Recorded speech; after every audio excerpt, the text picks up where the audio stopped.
Bon, et dernière vidéo pour aujourd'hui, la stratégie OPR. Magnifique play-out ce matin. En plus, cette stratégie est hyper puissante.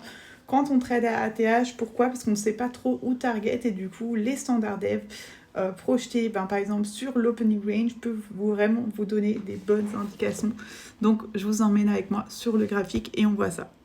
Donc voilà, là on trace notre OPR donc entre minuit et minuit 30, le haut et le bas en M1 plus la first FVG en M1. Ensuite, je vous ai dit quoi? Tant qu'on est au-dessus de l'OPR, on va plutôt chercher des achats. Tant qu'on est en dessous, on va plutôt chercher des ventes, d'accord?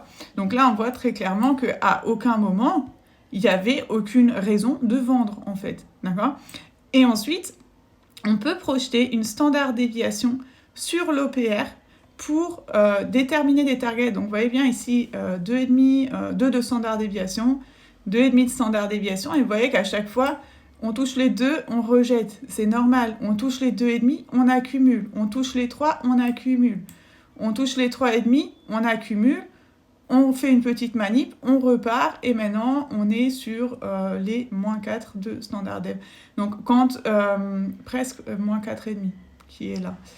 Quand on utilise des standards dev sur l'OPR, on va un petit peu plus loin, d'accord?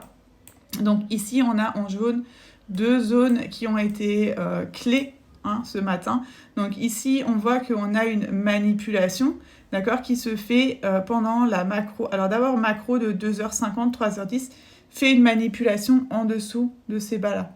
Et ensuite, elle commence la première impulsion haussière. Ensuite, ici, on a un breaker, d'accord? Cette bougie-là, c'est un breaker qui se forme au-dessus de notre force de minuit. Maintenant, accumulation au-dessus du breaker, on casse en dessous de l'accumulation et on repart, d'accord? J'aurais pas pris celle-là, moi. Pourquoi? Parce qu'elle casse très légèrement l'OPR, certes, mais c'est vraiment trop léger. Alors que celle-ci, par exemple, vous le voyez très bien. Putain, il y a le vent, il fait un bordel. Là, on le voit très bien. Moi, c'est vraiment ça que je veux voir.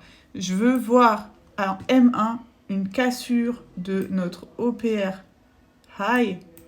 Mais genre vraiment, c'est front. Tu vois, c'est un mouvement front. Donc ici, on a un bas, un haut, un plus bas, un plus haut, un breaker. Et on a cette fair value gap qui vient se former en intégralité au-dessus de notre OPR de minuit qui est là.